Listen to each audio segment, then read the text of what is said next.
RSS के, BJP के मित्र हैं, उनको भी मैं धन्यवाद करना चाहता हूं, क्योंकि एक्चुअली हो क्या रहा है, जितना वो आक्रमण करते हैं उतनी हमको अपनी पोजीशन इंप्रूव करने का मौका मिलता है। एक प्रकार से मैं उनको अपना गुरु मानता हूं कि वो मुझे रास्ता दिखा रहे हैं कि क्या नहीं करना चाहिए, अच्छी ट्रेनिंग दे रहे हैं मुझे, तो उनका भी मैं धन्यवाद करना चाहता हूं। अगर आप समाजवादी पार्टी को देखें तो उनके पास एक नेशनल विचारधारा नहीं है। यात्रा के बाद मैं वीडियो बनाऊंगा कि टी शर्ट में कैसे चला जाता है और ठंड को कैसे कन्फ्रंट किया जाता है। देखिए, चाइना 2000 स्क्वायर किलोमीटर हमारी जमीन ले गया है। प्रधानमंत्री जी ने कहा कि कोई अंदर नहीं आया। इस सरकार ने जो चाइना का मामला है उसको कंप्लीटली मिसहैंडल कर दिया। मध्य प्रदेश में हर व्यक्ति जानता है कि बीजेपी ने सरकार को चोरी करके पैसा देके बनाया है। कांग्रेस मध्य प्रदेश के चुनाव को स्वीप करेगी, बीजेपी वहां दिखाई नहीं देगी। मैं आपको गारंटी करके, आप लिख लो एडवांस में, आपको हैप्पी न्यू ईयर। भारत जोड़ो यात्रा अब दिल्ली तक पहुंची है और हम सबको बहुत कुछ सीखने को मिला, समझने को मिला। बहुत अच्छा एक्सपीरियंस रहा है। लक्ष्य आप जानते हैं, हिंदुस्तान में जो डर, नफरत, हिंसा फैलाई जा रही है, उसके खिलाफ ये यात्रा है। मैंने यात्रा शुरू की, मेरी सोच थी कि ये कन्याकुमारी से कश्मीर तक एक यात्रा है। आरएसएस के, बीजेपी के मित्र हैं, उनको भी मैं धन्यवाद करना चाहता हूं, क्योंकि एक्चुअली हो क्या रहा है, जितना वो आक्रमण करते हैं उतनी हमको अपनी पोजीशन इंप्रूव करने का मौका मिलता है। तो मैं चाहता हूं, और मैं सीरियसली बोल रहा हूं, मैं चाहता हूं कि वो थोड़ा और जोरों से करें और अग्रेसिवली करें, तो कांग्रेस पार्टी को और हमें, मतलब अपनी जो आइडियोलॉजी है वो अच्छी तरह समझ आए। एक प्रकार से मैं उनको अपना गुरु मानता हूं कि यात्रा के बाद क्या करेंगे।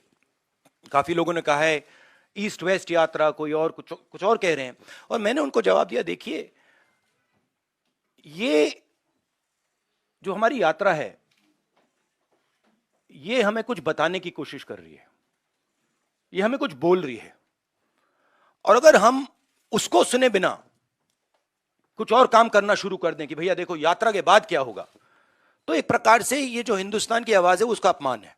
सरकार की कमियां हैं, उसमें मैं आपको बता सकता हूं, बेरोजगारी, इकोनॉमिक मिसमैनेजमेंट, नोटबंदी, गलत जीएसटी, चाइना, ये कमियां हैं, गलतियां की हैं। मगर मेरी अप्रोच यात्रा के साथ यह है कि हम हिंदुस्तान को एक सोचने का, जीने का नया तरीका देने की कोशिश कर रहे हैं। मैं भारत जोड़ो यात्रा कर रहा हूं, ठीक है। अब सरकार चाहती है कि मैं बीपी गाड़ी में भारत जोड़ो यात्रा करूं। कहते हैं आपका प्रोटोकॉल है कि आप हमें तंग मत करो, आप बुलेट प्रूफ गाड़ी में बैठ के कन्याकुमारी से कश्मीर तक चलो। अब यह मेरे लिए तो एक्सेप्टेबल नहीं है। अब यात्रा में आप मुझे समझाइए, भारत जोड़ो यात्रा में मैं बीपी गाड़ी में कैसे बैठूं? अच्छा, जब उनके नेता, उनके सीनियर नेता बीपी गाड़ी से बाहर आ जाते हैं तो फिर कोई चिट्ठी नहीं जाती। उनके नेताओं ने रोड शो किए हैं, खुली जीप में गए हैं, उनके ही प्रोटोकॉल के खिलाफ है ये। वो मुझे लिख रहे हैं कि भैया आप बीपी गाड़ी से निकल गए। तो उनके लिए प्रोटोकॉल अलग, मेरे लिए प्रोटोकॉल अलग। और सारे सीआरपीएफ के लोग जानते हैं, सीनियर्स जानते हैं कि मेरी सिक्योरिटी के लिए क्या करना है। और हमारी सिक्योरिटी बीपी गाड़ी में, मतलब मैं कैसे चलूं, आप बता दो मुझे। चला ही नहीं जा सकता है। भारत जोड़ो यात्रा में पैदल जाना है। तो ये तो मतलब पता नहीं है, शायद केस बना रहे हैं कि राहुल गांधी मतलब अपनी सिक्योरिटी तोड़ता रहता है, केस बना रहे हैं। ठीक है, बनाइए। समझ नहीं आ रही बात। ये टी शर्ट से आपको इतनी डिस्टर्बेंस क्यों हो रही है? यात्रा के बाद मैं वीडियो बनाऊंगा कि टी शर्ट में कैसे चला जाता है और ठंड को कैसे कन्फ्रंट किया जाता है। तो इसका जवाब प्रधानमंत्री के बेसिस पे नहीं दूंगा, मगर मैं ये जरूर कह सकता हूं कि जो हमारा शिक्षा का सिस्टम है, मैं पहले सोचता था कि इसमें स्ट्रक्चरल प्रॉब्लम्स हैं, मगर ये अपना काम कर रहा है। आज मैं सोचता हूं कि ये अपना काम ही नहीं कर रहा है। जो हम अपने बच्चों को विजन दे रहे हैं, जो हम उनको, जो उनका इमेजिनेशन है, जो हमें देना चाहिए, हम दे ही नहीं रहे। बट 99.9% लोग कह रहे हैं मैं लॉयर, डॉक्टर, इंजीनियर, आईएएस, जज। मतलब हमारा एजुकेशन सिस्टम हमारे बच्चों को कह रहा है कि जिंदगी में तुम्हारे पास 5 काम है। और रियलिटी ये है, रियलिटी सच्चाई ये है कि ये सब बच्चे इंजीनियर नहीं बन सकते, डॉक्टर नहीं बन सकते, लॉयर नहीं बन सकते। तो ये झूठ है। जो देश में हिंसा है, नफरत है, केओस सा है, इसका असर, इसका इफेक्ट दूसरे देश देखते हैं और उसका फायदा उठाते हैं। कांग्रेस एक हो ही नहीं सकते, क्योंकि अगर बीजेपी और कांग्रेस एक होते तो नरेंद्र मोदी कांग्रेस मुक्त भारत की तो बात कभी नहीं कर सकते। मतलब हो ही नहीं सकता कि अगर बीजेपी के नेता कह रहे हैं कांग्रेस मुक्त करो, इसका मतलब वो कह रहे हैं कि बीजेपी को भी मुक्त कर, बीजेपी इसको भी मिटा दो। वो तो नहीं कह रहे हैं। तो ये तो पूरा देश जानता है कि कांग्रेस और बीजेपी आइडियोलॉजिकली बिल्कुल अपोज्ड हैं और ये पुरानी लड़ाई है, पुरानी विचारधारा की लड़ाई है। बट अखिलेश जी की भी जगह है और उनको ये ऑप्शन, मतलब बोलने का ऑप्शन, वो यूपी में जरूर उनकी पोजीशनिंग है और उसको उन्हें डिफेंड करना है, शायद उसलिए ना आए। बट नेशनल विचारधारा नहीं है। समाजवादी पार्टी का आइडिया केरला में नहीं चलेगा, कर्नाटक में नहीं चलेगा, बिहार में नहीं चलेगा। ठीक है, तो एक सेंट्रल आइडियोलॉजिकल फ्रेमवर्क स्ट्रक्चर की जरूरत है, वो कांग्रेस पार्टी ही दे सकती है और वो हमारा रोल है। मगर हमारा रोल यह भी है कि जो ऑपोजिशन के लोग हैं वो कंफर्टेबल फील करें और उनकी रिस्पेक्ट हो, म्यूचुअल रिस्पेक्ट। मतलब वो भी हमारी करें, हम भी उनके करें। कांग्रेस मध्य प्रदेश के चुनाव को स्वीप करेगी, बीजेपी वहां दिखाई नहीं देगी। मैं आपको गारंटी करके, आप लिख लो और उस समय मुझे बता देना। मतलब अगर आप मुझे, कोई क्वेश्चन नहीं है कि वहां पे बीजेपी मतलब दिखाई नहीं देगी, क्योंकि वहां पे तो मैंने सोचा था कि महाराष्ट्र में, मतलब मैंने जो वहां कहा कि महाराष्ट्र में बहुत अच्छा रिस्पांस मिला, मध्य प्रदेश में तो टोटल अंडरकरंट था, मतलब तूफान आया हुआ है वहां पे। मध्य प्रदेश में हर व्यक्ति जानता है कि बीजेपी ने सरकार को चोरी करके पैसा देके बनाया है, तो पूरा पूरा प्रदेश गुस्से में। मैं शहीद परिवार का हूं, मेरे पिता शहीद हुए और मेरी दादी शहीद हुई, तो मैं समझता हूं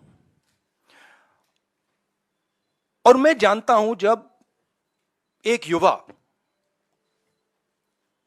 अपनी जान देने के लिए खड़ा होता है और जब वो शहीद होता है तो उसके परिवार को क्या होता है, मैं जानता हूं, समझता हूं। और बीजेपी के टॉप लीडरशिप में कोई नहीं है जो समझता है। ये मतलब अच्छी बात, खराब बात नहीं है, बट रियलिटी है कि उनके परिवार में कोई उनके पिता या उनकी दादी शहीद नहीं हुए। तो मैं बहुत क्लियरली समझता हूं और मैं ये भी चाहता हूं, मेरी जनरल अप्रोच ये है कि मैं चाहता हूं हमारा एक भी सिपाही किसी भी फोर्स का ना शहीद हो।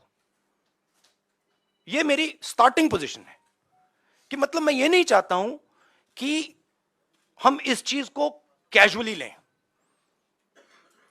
कि हम सेना को राजनीतिक फायदे के लिए यूज कर रहे हैं और उसका नुकसान हमारे जवानों को, उनके परिवारों को हो। तो ये मेरे लिए बिल्कुल मतलब सैक्रोसेंट है, मैं ये नहीं करना चाहता हूं। ठीक है, मगर और जो हमारे, मैं समझता हूं जो बॉर्डर पे हमारे जवान आज खड़े हैं, आप मेरी टी शर्ट की बात कर रहे हो, मगर मैं जानता हूं वहां आज खड़े हैं सियाचिन में, उधर हिमालय पे, मैं जानता हूं कि उनको क्या डिफिकल्टीज सामना करनी पड़ती है और मैं उनसे प्यार करता हूं, हर सोल्जर से। और मैं चाहता हूं कि उनको कुछ ना लगे, चोट ना लगे। जब नेशनल लेवल की लीडरशिप स्ट्रेटेजिकली काम नहीं करती है, इंटरनेशनल रिलेशंस में, जियोपॉलिटिक्स में एकदम रिस्पॉन्स आता है। और हमारी सरकार ने जो चाइना का मामला है उसको कंप्लीटली मिसहैंडल कर दिया है, ठीक है। और मैं आपको मेरी थिंकिंग है, देखिए हमारी फॉरेन पॉलिसी का क्या लक्ष्य था और कांग्रेस पार्टी ने सक्सेसफुली क्या किया था कि चाइना को और पाकिस्तान को एक कभी नहीं होने देना है। यह सेंट्रल हमारा कॉन्सेप्ट था, ठीक है। और यह काम हमने बहुत सक्सेसफुली किया, यूपीए 2 तक। आज पाकिस्तान और चाइना एक हो गए हैं, और यह कोई मामूली बात नहीं है, यह बहुत गहरी बात है, यह डेंजरस बात है, ठीक है। और ये क्यों हुए हैं? क्योंकि हमारी सरकार ने मिसहैंडल किया है। अब मैं कह रहा हूं कि ये दो एक हो गए हैं, अब रिस्क है, और कहीं ना कहीं ये कुछ ना कुछ करेंगे। और पहला कदम इन्होंने डोकलाम में लिया और दूसरा कदम इन्होंने लद्दाख में लिया। मेरे लिए, मेरी व्यू पॉइंट से ये प्रिपरेशन है। अगर नहीं है तो बहुत अच्छा, मगर मुझे लग रहा है कि ये प्रिपरेशन कर रहे हैं। और मैं सरकार को कह रहा हूं कि it is not if, it is when. Meaning अब आपको पूरी प्रिपरेशन करनी है। देखिए चाइना 2000 स्क्वायर किलोमीटर हमारी जमीन ले गया है। चाइना को मैसेज प्रधानमंत्री जी ने कहा कि कोई अंदर नहीं आया, मैं आपके घर के अंदर आ गया, ठीक है। और फिर मैंने आपसे कहा भैया मैं नहीं, आपने मुझसे कहा कि नहीं, तो आप तो आए नहीं, तो मैं कौन सा मैसेज ले जाऊंगा? तो ये मैसेज उनको जा रहा है। तो हमें क्लियरली ये कहना है भैया आप अंदर आए हो, पब्लिकली कहना आप अंदर आओ, निकलो यहां से। तो ये सरकार इस पे कंफ्यूजन में है, और मैं चाहता हूं कि ये कंफ्यूजन हटे।